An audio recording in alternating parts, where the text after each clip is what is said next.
Have you ever felt like you're living in the Matrix? Well, get ready because Hermetic philosophy might just make you question everything you thought you knew about reality. Okay, so the Kybalion talks about this mental universe. What exactly does that even mean? Is it like our thoughts can actually control reality? It's even wilder than that. Imagine the universe as this massive thought, a cosmic daydream in the mind of what the Kybalion calls the All. Hold on. So you're saying everything around us from this chair I'm sitting on to the entire Milky Way is all just a thought? Talk about a serious paradigm shift. Exactly. It's like instead of plugging into a computer simulation like in the Matrix, we're experiencing a projection of the All's mind, a mental construct that we perceive as this physical universe. Okay, my brain is already halfway to Jupiter trying to wrap itself around this. So who or what is this the All? Is it like some kind of superpowered being with a really intense meditation practice?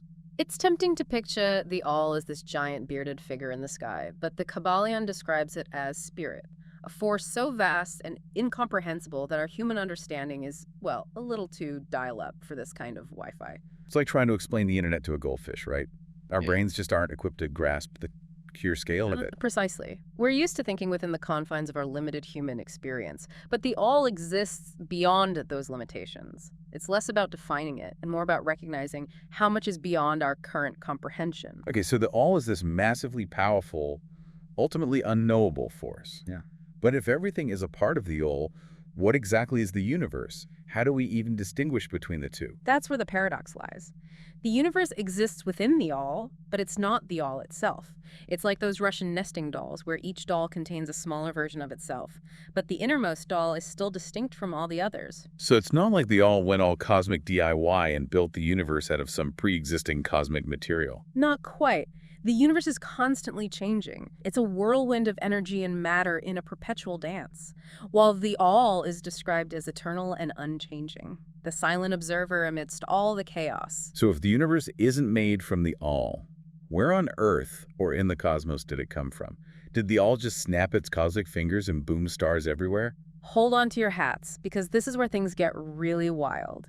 The Kybalion suggests that the All didn't create the universe from anything physical, or by splitting itself apart. It created the universe mentally through the sheer power of thought. Wait, are you saying the universe is basically one giant thought bubble? Does that mean my daydreams have the potential to create planets? Maybe not planets just yet, but you're on the right track. The Kybalion proposes that the All created the universe by imagining it into being, much like an artist might visualize a masterpiece before painting it.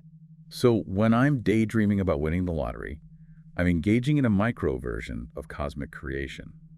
That's both empowering and slightly terrifying. Precisely. And this concept of mental creation is mirrored on all levels of existence. Remember the Hermetic principle of correspondence, as above, so below. What happens on a smaller scale reflects the patterns and laws of the grand cosmic scale.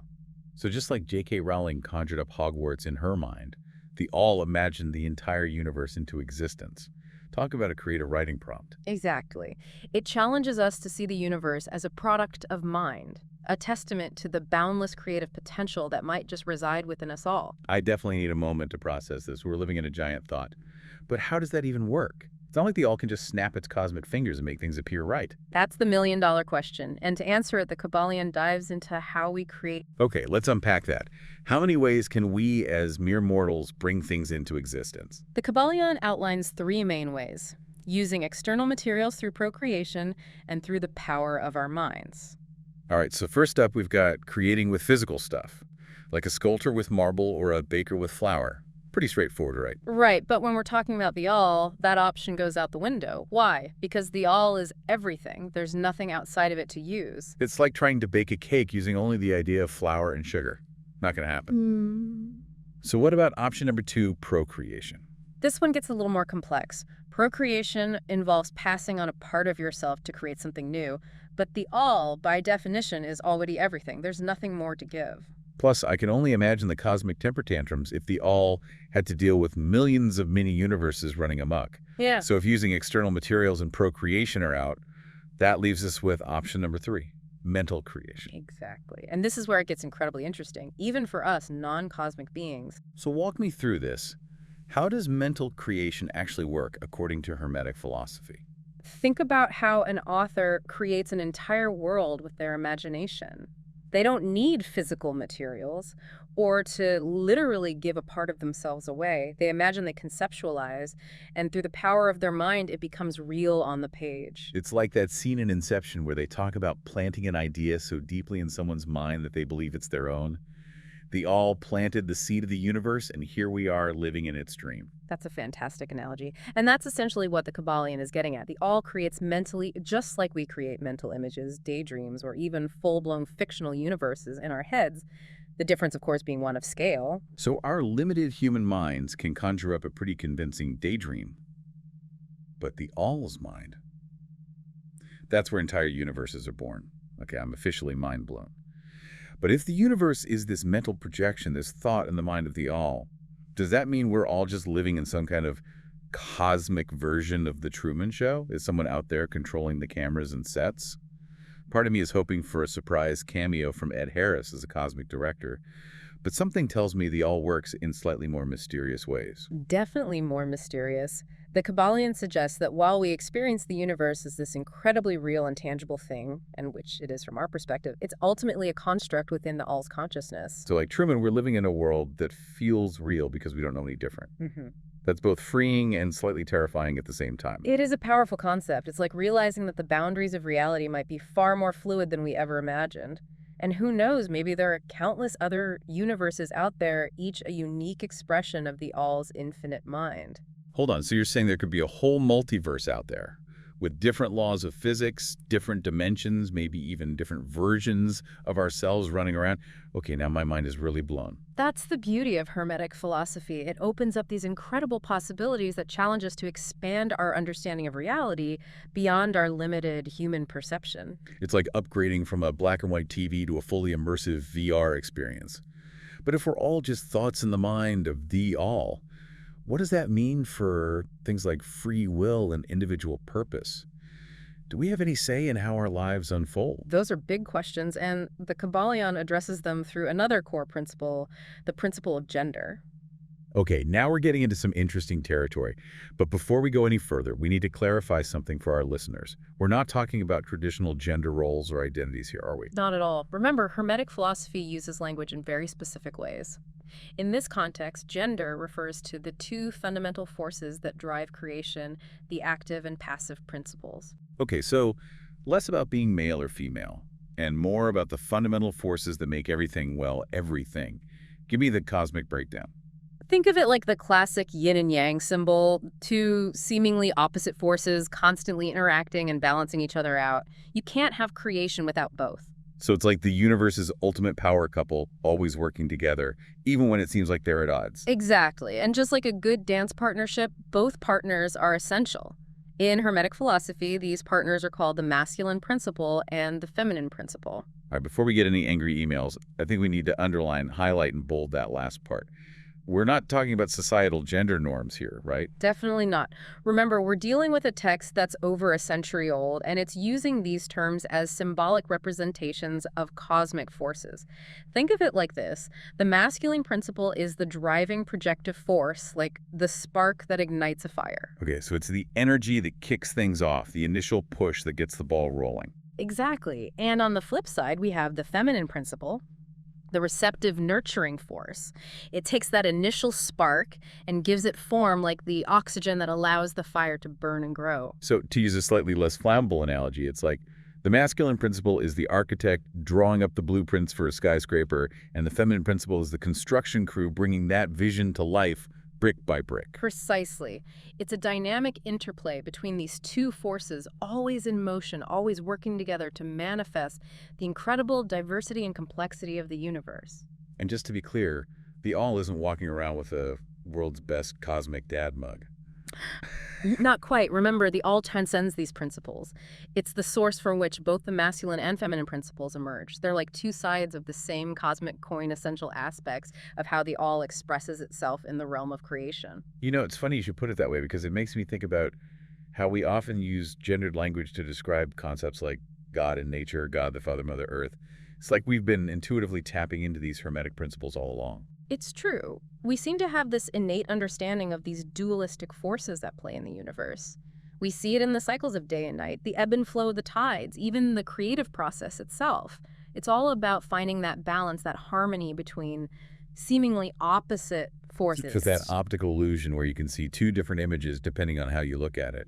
Our brains might perceive duality, male and female light, and dark action and receptivity, but it all stems from that same unified source, the all. And that's the beauty of Hermetic philosophy. It encourages us to look beyond those superficial dualities and recognize the underlying unity that connects everything in the universe.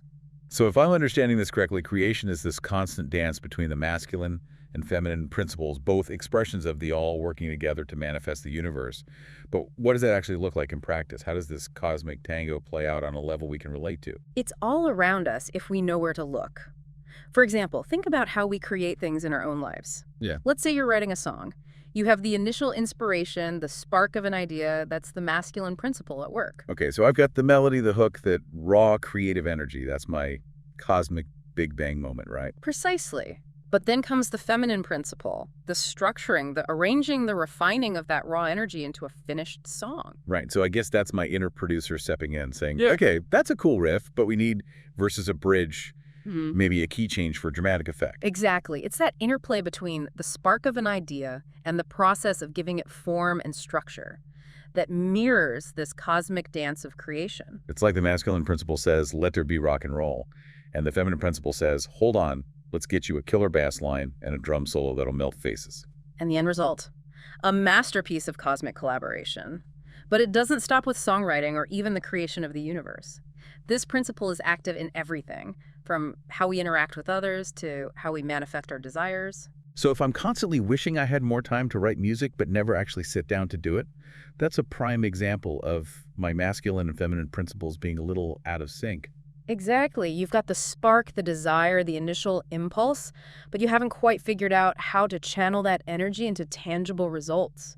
That's where understanding the principle of gender can be so powerful. It's about recognizing which principle needs a little more attention in your life, finding that sweet spot of balance. So it's less about forcing things into being and more about getting in tune with these natural creative currents that are already flowing through us. It's like learning to surf the cosmos. Beautifully put. And here's where it gets really interesting. The Kybalion suggests that the more we understand these principles and consciously work with them, the more we tap into the creative power of the all itself. Remember, we're not separate from the all, but rather extensions of its infinite mind. So we're not just passengers along for the ride, we're actually co-creators with the universe. That's a lot of responsibility.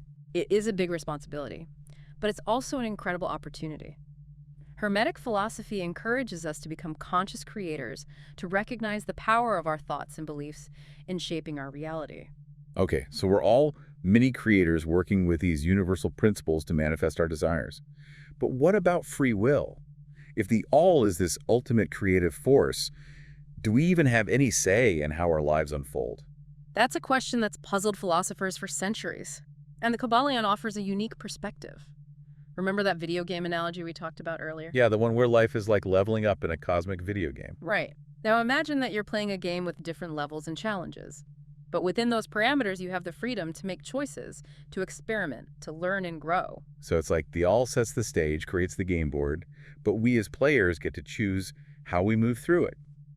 We can't rewrite the rules of the game, but we can choose how we play.